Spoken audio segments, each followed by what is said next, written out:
Hi ಸ್ನೇಹಿತರೆ, ಎಲ್ಲರಿಗೂ ನಿಶಾ ಕನ್ನಡ ಚಾನಲ್ಗೆ ಮತ್ತೊಮ್ಮೆ ಪ್ರೀತಿಯ ಸುಸ್ವಾಗತ. ಇವತ್ತಿನ ವಿಡಿಯೋದಲ್ಲಿ ಕಡಲೆಬೇಳೆ ವಡೆ ಯಾವ ರೀತಿ ಮಾಡೋದು ಅಂತ ಈ ವಿಡಿಯೋದಲ್ಲಿ ತಿಳಿಸ್ಕೊಡ್ತಾ ಇದ್ದೀನಿ. ಈ ವಿಡಿಯೋ ನಿಮಗೆ ಇಷ್ಟವಾದರೆ ಲೈಕ್ ಮಾಡಿ, ಶೇರ್ ಮಾಡಿ.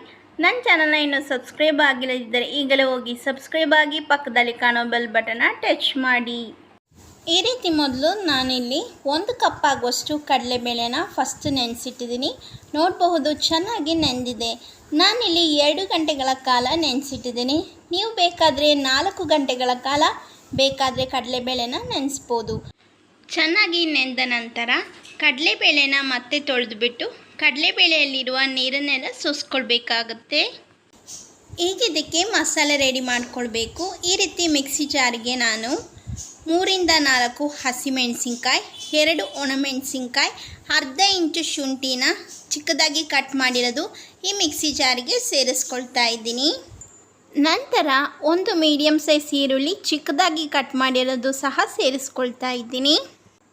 ಈಗ ಇದಕ್ಕೆ ಅರ್ಧ ಟೀ ಸ್ಪೂನ್ ಆಗುವಷ್ಟು ಜೀರಿಗೆ ಕಾಳನ್ನು ಸಹ ಸೇರಿಸ್ಕೊಳ್ತಾ ಇದ್ದೀನಿ. ನಂತರ ಈ ಮಿಕ್ಸಿ ಜಾರಿಗೆ ಸ್ವಲ್ಪ ಕರ್ಬೇವಿನ ಸೊಪ್ಪು, ಸ್ವಲ್ಪ ಪುದೀನ ಸೊಪ್ಪು, ಸ್ವಲ್ಪ ಕೊತ್ತಂಬರಿ ಸೊಪ್ಪು ಚಿಕ್ಕದಾಗಿ ಕಟ್ ಮಾಡಿರೋದು ಈ ಮಿಕ್ಸಿ ಜಾರಿಗೆ ಸೇರಿಸ್ಕೊಳ್ತಾ ಇದ್ದೀನಿ.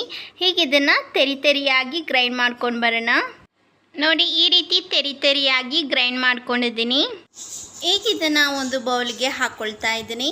ನಂತರ ಇದಕ್ಕೆ 2 ಟೇಬಲ್ ಸ್ಪೂನ್ ಆಗುವಷ್ಟು ನೆನೆಸಿಟ್ಟುಕೊಂಡಿರುವ ಕಡಲೆಬೇಳೆನ ಹಾಕ್ಕೊಳ್ಬೇಕಾಗುತ್ತೆ. ಮತ್ತು ಮಿಕ್ಸಿ ಜಾರ್ಗೆ ನೆನೆಸಿಟ್ಕೊಂಡಿರುವ ಕಡಲೆಬೇಳೆನ ಸ್ವಲ್ಪ ಉಪ್ಪು ಹಾಕಿ ನೀರು ಹಾಕದೆ ಈ ರೀತಿ ತೆರಿಯಾಗಿ ರುಬ್ಕೊಳ್ಳಿ. ಈಗ ಇದನ್ನು ಅದೇ ಮಿಕ್ಸಿಂಗ್ ಬೌಲ್ಗೆ ಹಾಕ್ಕೊಳ್ತಾ ಇದ್ದೀನಿ. ಈಗ ಚೆನ್ನಾಗಿ ಮಿಕ್ಸ್ ಮಾಡ್ಕೊಳ್ಬೇಕು. ಈಗ ಇದಕ್ಕೆ ರುಚಿಗೆ ತಕ್ಕಷ್ಟು ಉಪ್ಪನ್ನು ಹಾಕಿಬಿಟ್ಟು ಒಂದು ಸಾರಿ ಚೆನ್ನಾಗಿ ಮಿಕ್ಸ್ ಆಗಿದೆ. ಸೊ ನಮಗೆ ವಡೆ ಮಾಡುವ ಹದಕ್ಕೆ ಹಿಟ್ಟು ರೆಡಿಯಾಗಿದೆ.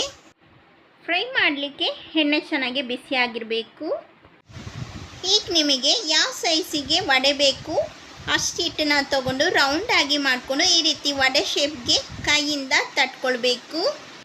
ಗ್ಯಾಸನ್ನ ಈಗ ಮೀಡಿಯಮ್ ಫ್ಲೇಮಲ್ಲಿ ಇಟ್ಕೊಂಡು ಈ ರೀತಿ ಒಂದೊಂದಾಗಿ ವಡೆನ ಎಣ್ಣೆಗೆ ಹಾಕ್ಕೊಳ್ಬೇಕು. ಮಧ್ಯಮ ಉರಿಯಲ್ಲಿ ಇಟ್ಕೊಂಡು ಫ್ರೈ ಮಾಡ್ಕೊಳ್ಳೋಣ. ಈಗ ಇದನ್ನು ಒಂದು ಸೈಡಿನಿಂದ ತಿರುಗಿಸ್ಕೊಂಡು 2 ಸೈಡು ಗರಿ ಆಗುವವರೆಗೂ ಈ ರೀತಿ ಫ್ರೈ ಮಾಡ್ಕೊಳ್ಬೇಕು. ನೋಡಿ, 2 ಸೈಡು ಗರಿಯಾಗಿ ವಡೆ ಫ್ರೈ ಆಗಿದೆ. ಈಗ ಇದನ್ನು ಎಣ್ಣೆಯಿಂದ ತೆಗೆದುಬಿಟ್ಟು ಒಂದು ಪ್ಲೇಟಿಗೆ ಇಟ್ಕೊಳ್ತಾ ಇದ್ದೀನಿ.